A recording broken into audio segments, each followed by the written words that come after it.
Ladies, gentlemen, and adventurers of all ages, with the holiday season upon us still, and with the recent release of this lovely game on another fresh console, being Xbox this time around, there are a ton of people either starting new playthroughs of Baldurs Gate 3 after taking a bit of a break, or even new players gravitating to the game through said Xbox release, or maybe even a little holiday treat. And while we of course have talked extensively about various quests, items, and pretty much everything that you can imagine within the game, a lot of time has passed since then, and with the start of these new journeys, I thought it would be the perfect time to essentially use all the information that we have learned over the months and use it to talk about 10 important things to do in Act 1. Of course, there are a lot more than 10 important things to do. This game is insanely large and Act 1 is a good chunk of the content, but these are 10 that I think are either impactful enough that not doing them would be a negative for the rest of your journey, or enough off the beaten path that I think the majority of players might not have even done them on prior playthroughs. As well, given that context, I will give locations first where I can, and then reveal the details afterwards if you want to remain unspoiled and just trust my guidance, so that's your choice. Without further ado then, the first thing of major note, and one of the bigger ones too, right beside the Blighted Village Waygate that you can access extremely early on in the game, is a wooden double door. Inside of the room here, there is also a wooden hatch. Down inside the hatch, you can move the crates that are on the north side of this area, revealing a lever. In the secret passageway that the lever opens, there are some coffins, and inside one of those coffins is a scroll of Summon Quasit. This is where we have to get a bit more direct, so you want to use the scroll, which will summon our good friend Shovel, and you can keep him as a permanent friend and helper, and within this dialogue choices, you choose option 1 every single time, except for the second last one where it would say no with the first line, and here instead you want to choose the second option. Other than that, you always want to choose the first one. He will then lead you to a mirror with some dialogue there as well, which will then open an even further secret room. Speak to Shovel in here once more, and you can permanently gain Find Familiar Cheeky Quasit as a spell on the character who interacted with him, which is pretty neat in itself, but this also leads forwards as in the same room, there is a horrifying necromancer tome with a screaming face on it that you absolutely do want to pick up, as this leads to a unique legendary spell later on in the game, and you cannot come back for this anymore once you reach the point that it becomes relevant again, so both of these are super important, and this one you absolutely want to grab now. Second up then, we have something very easily acquirable extremely early in the game that has the potential to make you pretty insanely strong for the rest of it. All you need to get this is to travel to the northwestmost corner up here of the starting area, past Joaquin's Rest. There is a big bridge. When you first get to the big bridge, there will be a conversation that will begin once you are seen. To explain in proper detail, there is a group of Githyanki watching and guarding the bridge looking for, well, essentially us, whether they know it or not. Essentially, you just need to disarm the leader of this group before you are seen and the conversation starts, which you can do either with command drop or disarming strike or any method that you'd like really, but you do have to do it from stealth because the second that he actually sees you and the conversation's over, he just flies away. And full invisibility is your best shot at doing that with stealth, so you do want to get that if you can. That said, you want to make sure that you are in turn-based mode when you disarm him so that he doesn't instantly pick it back up, and then you should see it on the floor after he flees on his dragon. The first legendary weapon that you can get in the game, acquired this way, quite silly, the Silver Sword of the Astral Plane. +3 enchantment, which is insane to have this early, plus 1d4 of bonus fire damage, and the weapon is absolutely exceptional as well given one of 3 conditions. 1, you yourself are Githyanki. 2, one of your companions is Lae'zel, who can use it for you. Or 3, you are willing to disguise self or shapeshift into a Githyanki constantly. Then you get even more bonus damage as well as a couple of bonus effects. Otherwise, it's just a really good weapon for early existence even without those, but the Githyanki specific conditional bonuses are solid as hell and make it scale pretty well into late game too. And you realistically just are not expected to have this weapon this early in the game by any means, but we can have it, and so it's worth knowing that you can. Third up then, we have a classic weapon that you can find down in the Underdark section of Act 1. The specific place that you want to go is right here on your map, and what you will find when you get there is a weapon stuck in a stone. Interact with it, and you need to pass either a strength or a religion check to get the weapon out. Once you have it, what you have in your hands is Phalar Eluve, one of the strongest weapons in the game for a number of reasons. One big one being it is a longsword with finesse, which is a pretty unique combo within itself that lets any dexterity focused classes use a longsword if they want, even just for the aesthetic if nothing else. And of course, it has a unique weapon effect called Melody, which puts a circle around you for a number of turns that you get to choose either between buffing yourself and any allies within it, or debuff any enemies within it. The debuff, one of these, is actually very abusively strong, as it just adds a damage die to any damage roll done to any of the enemies within the circle, which is just pretty much infinitely busted if you actually build around it, and it can lead to a number of incredible builds later in the game, so you want to pick it up for sure now. Fourth then, we have something that is a little bit more of a setup for later in the game than anything that you will see the fruits of for your labor instantly. But when you get to the Emerald Grove area, the Druid area. On the way down to the main area to meet the actual leader of the grove, you will find Mattis, a tiefling child, as well as some people complaining about something maybe being stolen.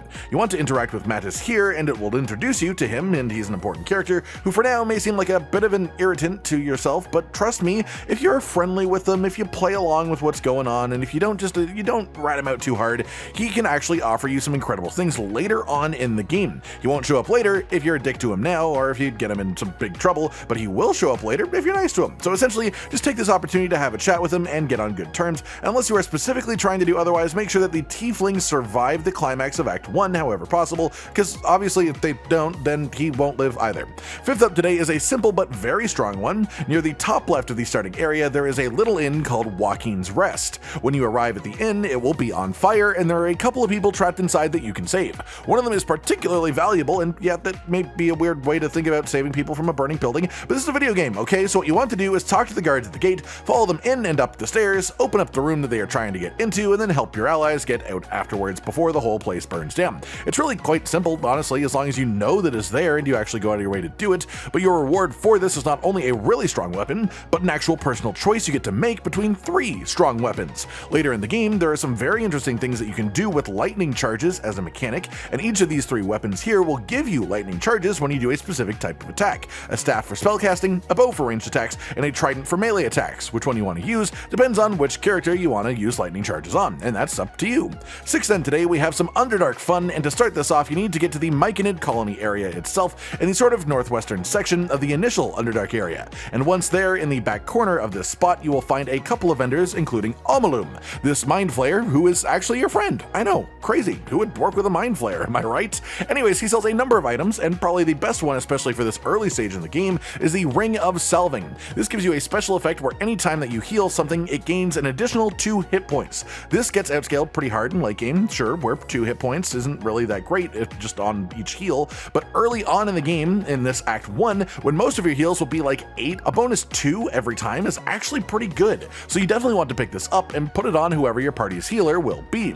7th then, we have another one located in the Blighted Village area, in the first open area. This time you want to head around and to the Forge area, which is just a bit northeast of the Waygate itself, and you will find these shabby wooden doors. And here you'll find a wooden chest on the northeastern side of the room, which is of course where you can find the Masterwork blueprint for a couple of different Sorcerer weapons. These take advantage of the magical effects of the Sorcerer tree, which you can find down in the Underdark area of Act 1, which you'll need to go to get the actual materials to craft these, but the blueprint is what you need to get started. These will add a silencing effect to your hits with the weapons that they create, which can be extremely strong, especially if you use something like the Sorcerer dagger as an offhand on a rogue or something like that. That way you can turn into a sort of mage hunter, running to the back lines and instantly silencing with your offhand attack even, which can be incredibly strong to be able to do, preventing the usage of a large majority of spells. Simple as that.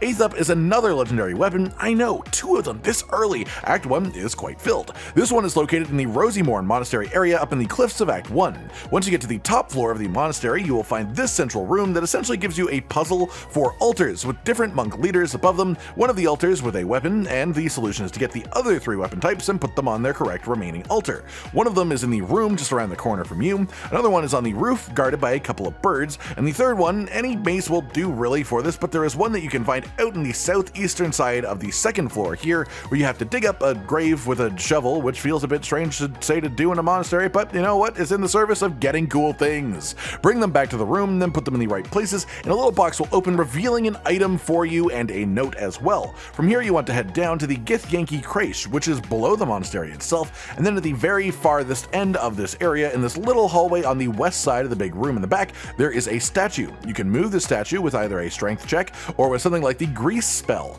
and in doing so, if you line it up like its companion within the room, you will open a secret door. Inside of the secret door is essentially just a fun laser movement puzzle, not too tough at all really, and once you reach the other side of this, you finally reach the reward for doing all of this. And as if it wasn't enough to do what you'd had to do so far, when you do go to interact with the cool glowing weapon in the middle, make sure you put the seal into the altar first that you got from the original puzzle, or else, well, the altar won't really be there anymore afterwards, to avoid spoiling it for anyone who hasn't done this. But either way, you will get the legendary weapon as a thing that you can have forever for yourself, the Blood of Lathander. And this is another item that is incredible for the healer of your party, or honestly, if you have a paladin, it also works great for them. And this weapon has a nice bonus enchantment. It permanently glows, which will become surprisingly helpful in some situations later on in the game. It instantly heals you when you're your health hits 0 once per long rest, as well as healing nearby allies when that happens too. And it also lets you use Sunbeam, a goddamn 6th level spell once per long rest. A 6th level spell in Act 1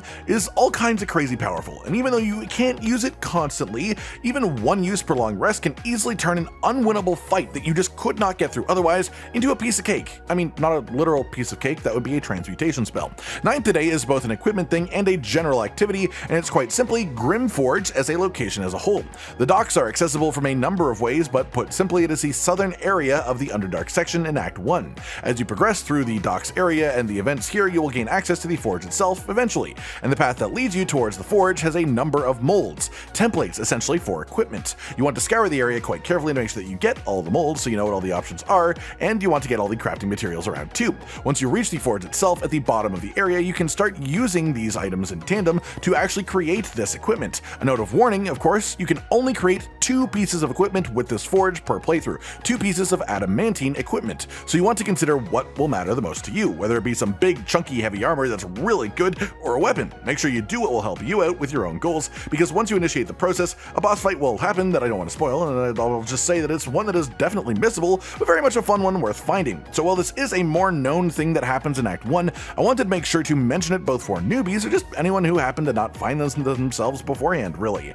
Then our final stop of the day is actually twofold. In the area between the Emerald Grove and the Blighted Village, there is a bridge in a sort of lowered area. At the very northern end of this spot is a good friend that you'll want to meet, whose name is Scratch, the dog. His owner is dead, but he's still here. If you have to speak with animals, then you have an actual conversation with him, but even without speak with animals, you can calm him down, make friends the same way that you would by interacting with a dog normally. And either way, you can forge a bond with him that causes him to return to you at your camp in the future, becoming your permanent friend. Eventually, he will bring you a ball that you can throw, and if you have that ball in your possession, you actually gain a spell that can summon Scratch in as a companion that can even take part in fights with you. Though his damage and health are low, he does have some strong use in that he can use the help action per turn, so he can actually revive downed allies or cure some light status conditions if you use him correctly, for sure, which is really good. The second part of this then is in the same area there is a cave that is very aptly named, and if you walk into it, you will find an owl bear and its cub. You can kill it if you're a monster, or you can leave it be. Either way, unless you also murder the cub because you're an even worse monster, then that cub will reappear in the goblin camp area later on.